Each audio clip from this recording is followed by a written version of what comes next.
Ce soir, laisse-toi porter par une enquête ancienne, racontée à voix basse, dans l'Angleterre discrète du XIe siècle. Un mariage heureux en apparence. Un passé que l'on croyait effacé. Et une vérité enfermée dans les archives de la loi. Cette histoire est une réécriture narrative moderne et apaisée d'un grand classique du domaine public, La loi et la dame de Wilkie Collins, pensée pour accompagner l'endormissement, sans tension ni violence. Ici, le crime n'est pas une scène spectaculaire. Il est un verdict ancien. Une accusation passée. Un doute qui persiste malgré les années. L'enquête ne s'impose pas. Elle chemine lentement. Elle interroge les silences, les regards, les documents oubliés. Elle avance avec patience, portée par une femme qui refuse de croire à la culpabilité de celui qu'elle aime. Dans cette histoire, la justice n'est pas un coup de théâtre.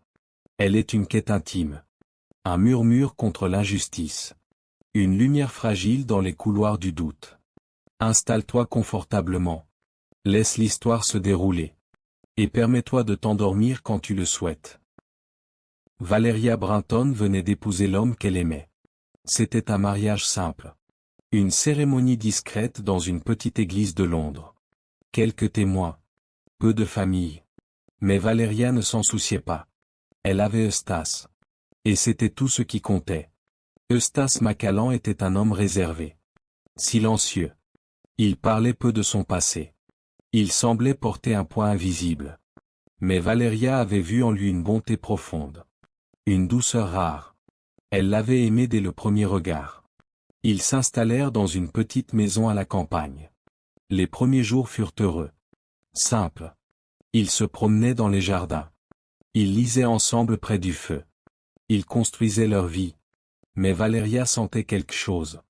Une ombre. Un silence trop lourd. Eustace ne parlait jamais de son passé. Jamais de sa famille. Jamais de sa vie d'avant. Un soir, alors qu'il dînait, Valeria osa poser la question. « Eustace, dit-elle doucement, pourquoi ne me parles-tu jamais de ta vie avant notre rencontre ?» Eustace se raidit. Il baissa les yeux. « Il n'y a rien à dire. »« Mais ta famille ? Tes amis ? » ?»« Je n'ai plus de famille. Plus d'amis. » Valeria posa sa main sur la sienne. « Tu peux tout me dire. Quelle que soit la raison. » Eustace retira sa main. Il se leva. Il marcha vers la fenêtre. Il resta longtemps silencieux. Puis il dit, d'une voix basse, presque inaudible. « J'ai été jugé pour meurtre. » Valeria sentit son cœur s'arrêter. « Quoi ?» Eustace se tourna vers elle. Son visage était pâle. Ses yeux brillaient de douleur. « J'ai été accusé d'avoir tué ma première femme. Il y a eu un procès. En Écosse. Le verdict a été non prouvé. » Valeria resta sans voix. Elle ne comprenait pas. Non prouvé ? Qu'est-ce que cela signifiait ? Cela signifie, continua Eustace, que le tribunal n'a pas pu prouver ma culpabilité. Mais il n'a pas non plus pu prouver mon innocence. Je suis libre, mais je ne suis pas innocent. Pas aux yeux de la loi. Pas aux yeux du monde. Valeria se leva. Elle s'approcha de lui. Elle prit son visage entre ses mains. Eustace, regarde-moi. Es-tu coupable ? Non. Alors je te crois. Eustace ferma les yeux. Des larmes coulaient sur ses joues. Tu es la seule. Valeria le serra dans ses bras. Et à cet instant, elle prit une décision. Une décision qui allait changer sa vie. Elle découvrirait la vérité. Elle prouverait l'innocence de son mari. Elle ne laisserait pas cette ombre peser sur eux pour toujours. Les jours suivants furent difficiles. Eustace s'était refermé. Il ne parlait presque plus. Il passait ses journées enfermé dans son bureau. Il évitait le regard de Valeria. Valeria, elle, réfléchissait. Elle se posait 1000 questions. Comment une telle injustice était-elle possible ? Comment pouvait-on accuser un homme sans preuve ? Et surtout, comment vivait-on avec un tel verdict ? Non prouvé. Ces mots la hantaient. Ils ne signifiaient rien. Ou plutôt, ils signifiaient tout et rien à la fois. Ni coupable, ni innocent. Ni libre, ni condamné. C'était une zone grise. Insupportable. Valeria ne pouvait pas accepter cela. Elle ne pouvait pas vivre dans le doute. Elle avait besoin de certitude. De vérité. Un matin, elle décida d'agir. Elle entra dans le bureau de Stas. Il était assis à son bureau, le regard perdu dans le vague. « Eustace, dit-elle fermement, nous devons parler. » « Non. »« Si. Nous ne pouvons pas continuer comme ça. » Eustace leva les yeux vers elle. Il semblait épuisé. « Valéria, je t'en supplie. N'insiste pas. Oublie tout cela. Vis ta vie. » « Vivre ma vie ? Mais tu es ma vie. Et je ne peux pas vivre dans l'ombre d'un doute. » « Il n'y a pas de doute. Le verdict a été rendu. » « Justement. Le verdict est insuffisant. Je veux la vérité. Je veux que le monde sache que tu es innocent. » Eustace secoua la tête. « C'est impossible. L'affaire est close. Alors je la rouvrirai. » Eustace la regarda avec stupeur. « Quoi ? » « Je vais enquêter. Je vais reprendre toute l'affaire. Je vais interroger les témoins. Examiner les preuves. Et je prouverai ton innocence. » « Valéria, tu es folle. Tu ne peux pas faire ça. » « Pourquoi ? » « Parce que c'est dangereux. Parce que tu vas remuer le passé. Parce que tu vas te faire du mal. Je me ferai plus de mal en vivant dans le doute. » Eustace se leva. Il s'approcha d'elle. Il prit ses mains. « Valéria, écoute-moi. Si tu fais cela, tu découvriras peut-être des choses. Des choses que tu ne veux pas savoir. » « Comme quoi ? » « Comme, la vérité sur mon mariage. Sur ma première femme. Sur ce qui s'est réellement passé. » Valéria soutint son regard. « Je ne crains pas la vérité. Quelle qu'elle soit. » Eustace soupira. Il savait qu'il ne pourrait pas l'arrêter. Valéria était déterminée. Têtue. Courageuse. « Très bien, dit-il enfin. Fais ce que tu dois faire. Mais promets-moi une chose. » « Quoi ? » « Si tu découvres quelque chose qui te fait douter de moi. Si tu découvres une raison de me quitter. Fais-le. Ne reste pas par pitié. » Valéria secoua la tête. « Je ne quitterai jamais. » « Tu dis cela maintenant. »« Je le dirai toujours. » Eustace ferma les yeux. Puis il embrassa son front. Et il murmura. « Que Dieu te protège. » Valéria commença son enquête par le commencement. Elle devait comprendre ce qui s'était passé. Connaître les faits. Lire les témoignages. Elle se rendit à Édimbourg. C'était là que le procès avait eu lieu. Elle se présenta au palais de justice. Elle demanda à consulter les archives. On la regarda avec étonnement. Une femme. Qui voulait consulter un dossier criminel. C'était inhabituel. Presque scandaleux. Mais Valéria insista. Elle était l'épouse d'Eustace McCallan. Elle avait le droit de savoir. On finit par lui donner accès aux documents. Elle s'installa dans une petite salle poussiéreuse. Et elle commença à lire. L'affaire avait eu lieu 3 ans auparavant.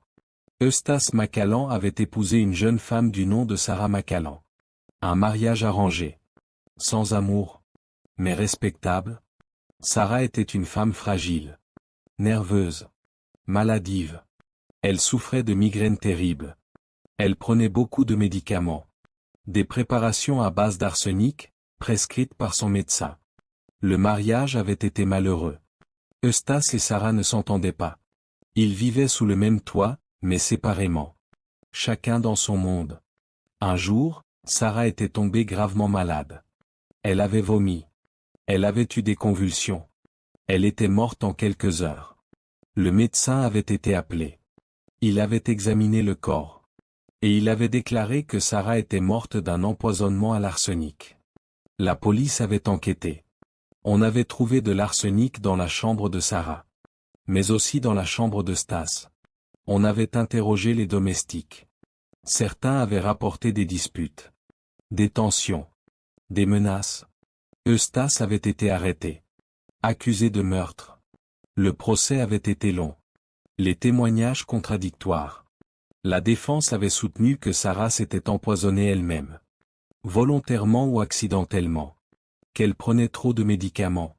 Qu'elle ne supportait plus sa vie. L'accusation, elle, affirmait que Stas avait administré l'arsenic. Par jalousie. Par cupidité. Pour se débarrasser d'une épouse encombrante. Mais il n'y avait pas de preuves. Pas de témoins directs.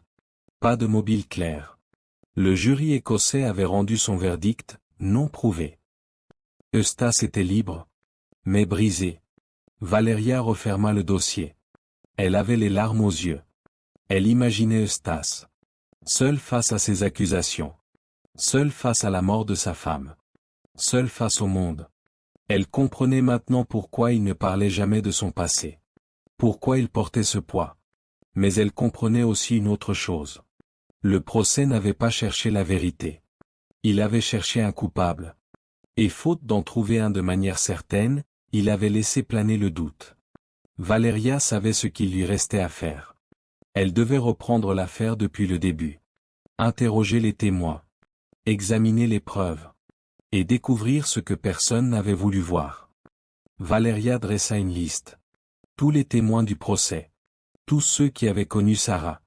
Tous ceux qui avaient été présents dans la maison au moment de sa mort. Elle décida de commencer par les domestiques. Ils avaient été les premiers interrogés. Leur témoignage avait pesé lourd. Elle retrouva la trace de la gouvernante. Une femme du nom de Mrs. Bowley. Elle vivait maintenant à Glasgow. Valeria lui écrivit. Elle demanda un entretien. Mrs. Bowley accepta. Elles se rencontrèrent dans un salon de thé discret. Mrs. Bowley était une femme d'une 50aine d'années. Élégante. Mais le regard fuyant. Mrs. Bowley, dit Valeria, merci de m'avoir reçu. J'aimerais vous poser quelques questions sur le procès. Mrs. Bowley hésita. Pourquoi? L'affaire est close. Pour moi, elle ne l'est pas. Eustace McCallan est mon mari. Et je veux prouver son innocence. Mrs. Bowley baissa les yeux. Je ne peux rien vous dire de plus que ce que j'ai dit au procès. Je ne vous demande pas de dire autre chose. Je vous demande simplement de me dire la vérité. Toute la vérité. Mrs. Bowley soupira. Puis elle commença à parler. Elle raconta la vie dans la maison McCallan. L'atmosphère pesante. Les silences. Les tensions entre Eustace et Sarah. Monsieur McCallan était distant, dit-elle. Mais pas cruel. Il évitait sa femme. Mais il ne lui faisait pas de mal. Et Mrs. McCallan? Elle était malheureuse. Très malheureuse. Elle pleurait souvent. Elle parlait de partir. De tout quitter. A-t-elle déjà évoqué l'idée de se faire du mal? Mrs. Bowley hésita. Puis elle hocha lentement la tête. Oui. Une fois. Elle m'a dit qu'elle préférerait mourir plutôt que de continuer à vivre ainsi. Vous avez dit cela au procès? Non. On ne me l'a pas demandé. Valeria sentit son cœur battre plus fort. Voilà une information capitale. Sarah avait évoqué le suicide. Mais cela n'avait jamais été mentionné au procès. Elle poursuivit ses interrogations. Elle rencontra d'autres domestiques. Le majordome. La femme de chambre. Tous confirmaient. Sarah était dépressive. Elle prenait beaucoup de médicaments. Elle était instable. Mais il y avait une autre personne. Une personne qui avait été très présente dans la maison au moment de la mort de Sarah. Une amie proche de la famille. Mrs. Helena Bowley. Valeria fronça les sourcils. Le même nom que la gouvernante? Elle se renseigna. Non. Deux personnes différentes. Mais toutes deux avaient témoigné. Et leurs témoignages étaient étrangement contradictoires. Valeria décida de rencontrer cette seconde Mrs. Bowley. Peut-être détenait-elle une clé.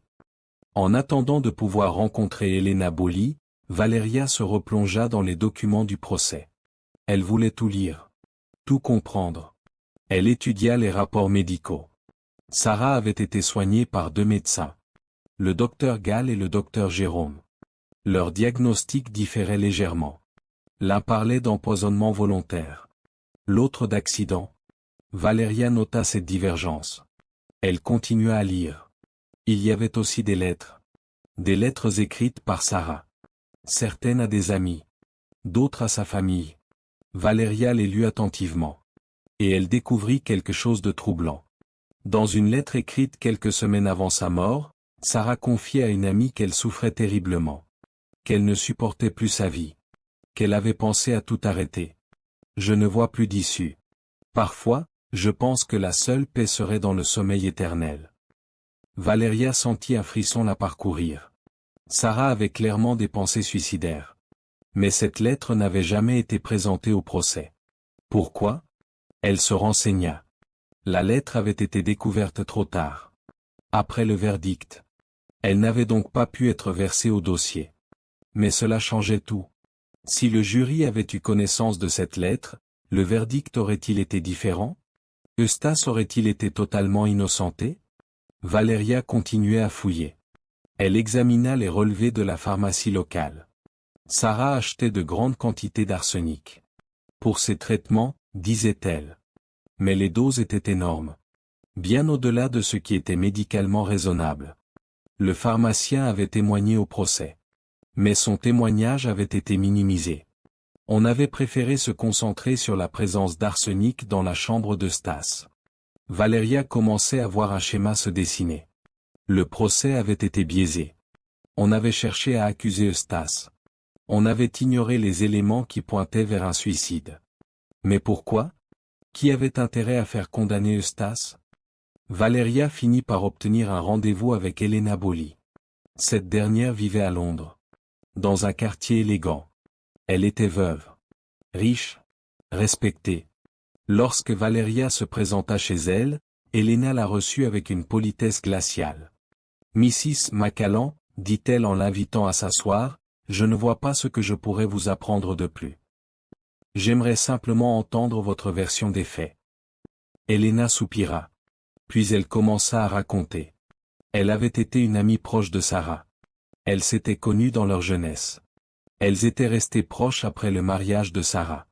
Sarah était malheureuse, dit Elena. Son mariage était un échec. Eustace ne l'aimait pas. Il la négligeait.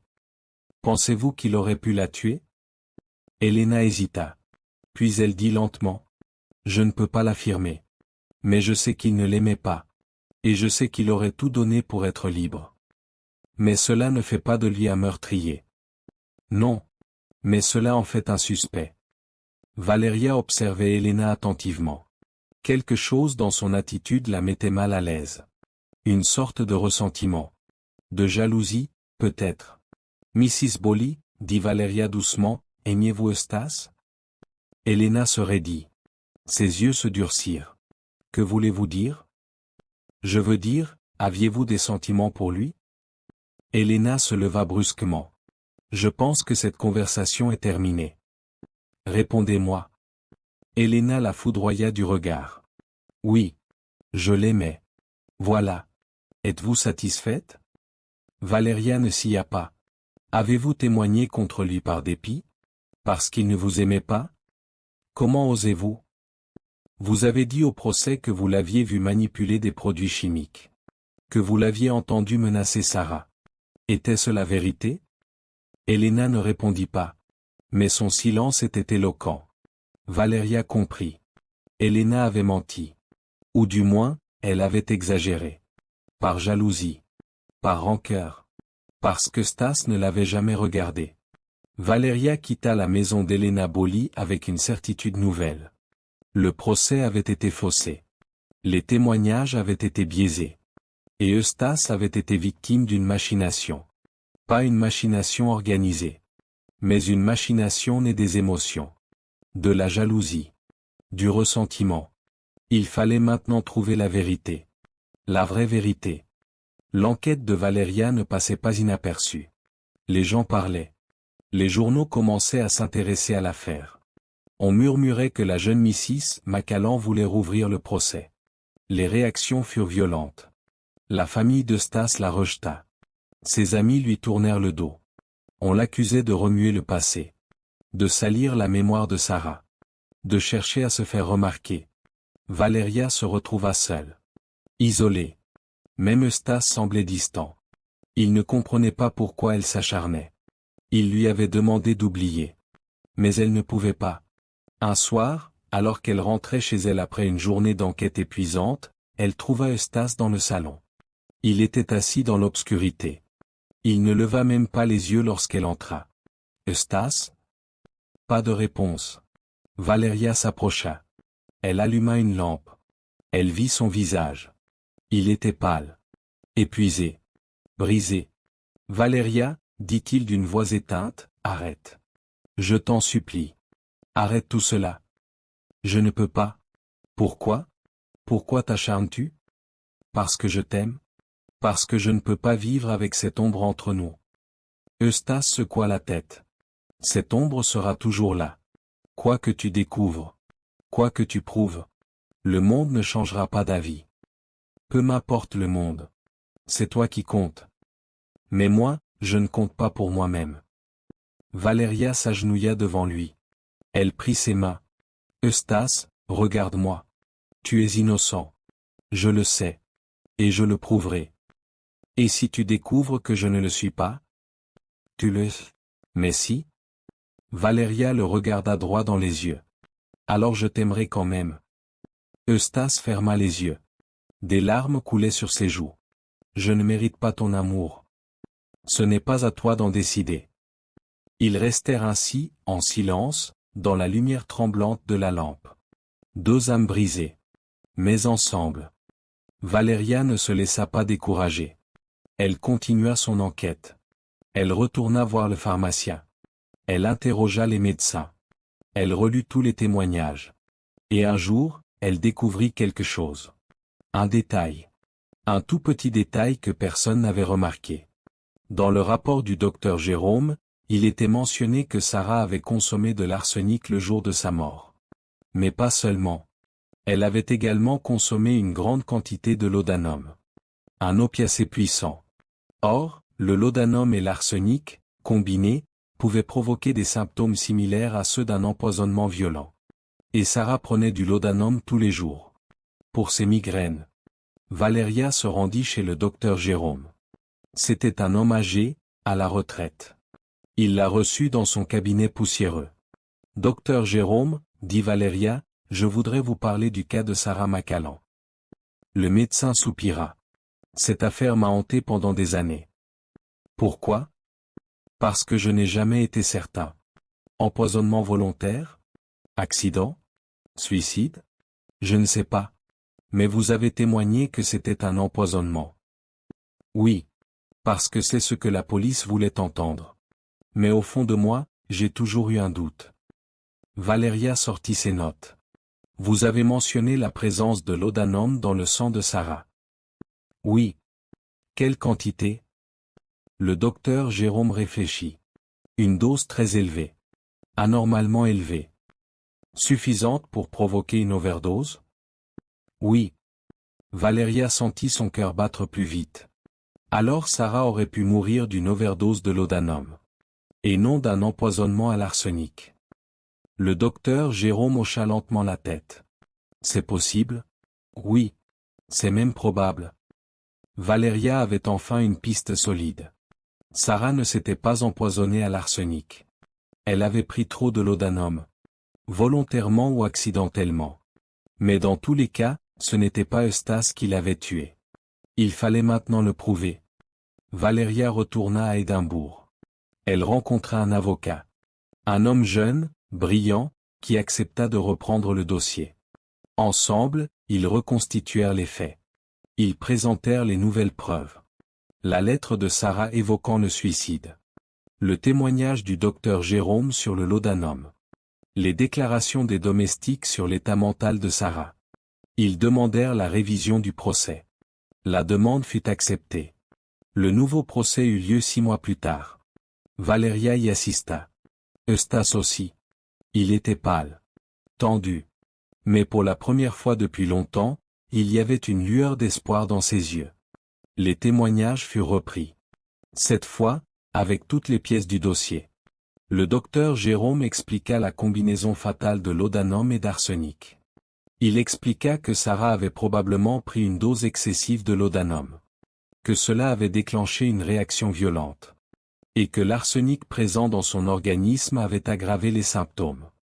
Elena Bolli fut également interrogée. Sous la pression, elle finit par admettre que ses témoignages avaient été exagérés. Qu'elle avait été influencée par ses émotions. Qu'elle n'avait jamais vu Eustace manipuler de l'arsenic. Le jury délibéra pendant 3 jours. Puis le verdict tomba. Non coupable. Eustace était innocenté. Totalement. Définitivement. Valeria pleura. De joie. De soulagement. Elle regarda Eustace. Il était immobile. Comme s'il ne réalisait pas. Comme s'il n'osait pas y croire. Puis, lentement, il se tourna vers elle. Et il sourit. Un sourire fragile. Mais sincère. Tu l'as fait, murmura-t-il. Tu as prouvé mon innocence. Non, répondit Valeria. J'ai simplement révélé la vérité. Mais Valeria n'était pas satisfaite. Eustace était innocenté. Mais une question demeurait. Que s'était-il réellement passé? Sarah s'était-elle suicidée? Ou était-ce un accident? Valeria voulait savoir. Elle devait savoir. Elle retourna dans l'ancienne maison des Macallan. La maison avait été vendue après le procès. Mais Valeria obtint l'autorisation de la visiter. Elle monta dans la chambre de Sarah. Tout avait été vidé. Mais les murs étaient les mêmes. Les fenêtres. Le parquet. Valeria s'assit sur le lit. Elle ferma les yeux. Elle essaya d'imaginer. Sarah. Seule. Malheureuse. Désespérée. Elle rouvrit les yeux. Et elle vit quelque chose. Une petite fissure dans le mur. Près de la table de nuit. Elle s'approcha. Elle passa sa main sur la fissure. Et elle sentit quelque chose. Un creux. Caché derrière le papier peint. Elle arracha délicatement le papier. Et elle découvrit une petite niche. À l'intérieur, un carnet. Le journal intime de Sarah. Valeria l'ouvrit avec des mains tremblantes.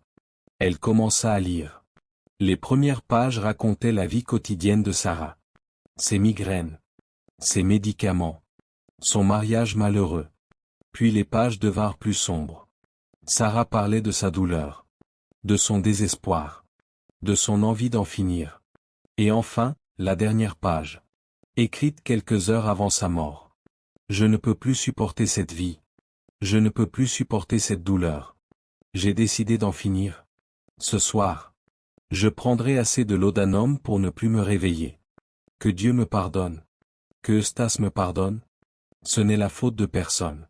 C'est simplement que je ne peux plus. Valeria referma le carnet. Elle avait les larmes aux yeux. Sarah s'était suicidée. Elle l'avait écrit. Noir sur blanc. Valeria tenait la preuve. La preuve absolue de l'innocence d'Eustace. Valeria présenta le journal à l'avocat. Le document fut authentifié. L'écriture était bien celle de Sarah. Le papier datait de l'époque. Une dernière audience fut organisée. Le journal fut lu devant le tribunal. Devant les journalistes. Devant le public. Le juge rendit un verdict solennel. Eustace Macallan était totalement innocent. Sarah Macallan s'était donné la mort. Volontairement. Consciemment. Ce n'était la faute de personne. Les journaux publièrent la nouvelle. L'affaire fit grand bruit. On parla de réhabilitation. De justice tardive. D'erreur judiciaire. Eustace, lui, ne disait rien. Il restait silencieux. Comme absent. Un soir, Valeria le trouva dans le jardin. Il regardait le ciel. Les étoiles brillaient dans la nuit claire. Eustace, dit-elle doucement, c'est fini. Tu es libre? Eustace se tourna vers elle. Libre? Oui. Le monde sait maintenant que tu es innocent. Eustace sourit tristement. Le monde ne sait rien. Le monde oublie. Dans quelques semaines, personne ne se souviendra de cette affaire. Mais toi, tu te souviendras. Oui. Je me souviendrai. Valeria s'approcha. Elle prit sa main. Tu te souviendras que tu as survécu. Que tu as traversé l'enfer. Et que tu en es sorti. Eustace la regarda longuement. Puis il l'attira contre lui. Il la serra dans ses bras. Merci, murmura-t-il. Merci de ne jamais avoir douté. Je ne pouvais pas douter. Je t'aime. Et moi, je t'aime plus que tout. Ils restèrent ainsi, sous les étoiles, dans le silence de la nuit. Deux âmes enfin apaisées. Eustace et Valeria quittèrent l'Écosse. Ils voulaient recommencer. Loin des souvenirs. Loin du passé. Ils s'installèrent en France. Dans une petite ville du sud. Près de la mer. Ils achetèrent une maison modeste, avec un jardin, et une vue sur l'horizon. Eustace ne parla plus jamais de Sarah, ni du procès, ni de ses années perdues. C'était fini. Derrière lui, il se consacra à Valéria, à leur vie commune. Il peignait. Il lisait. Il se promenait sur la plage. Il apprenait à vivre à nouveau. Valéria, elle, écrivit. Elle raconta toute l'histoire. Le procès. L'enquête. La vérité découverte. Elle publia son récit sous forme de mémoire. Pour que personne n'oublie. Pour que d'autres femmes sachent qu'elles peuvent se battre. Qu'elles peuvent chercher la vérité.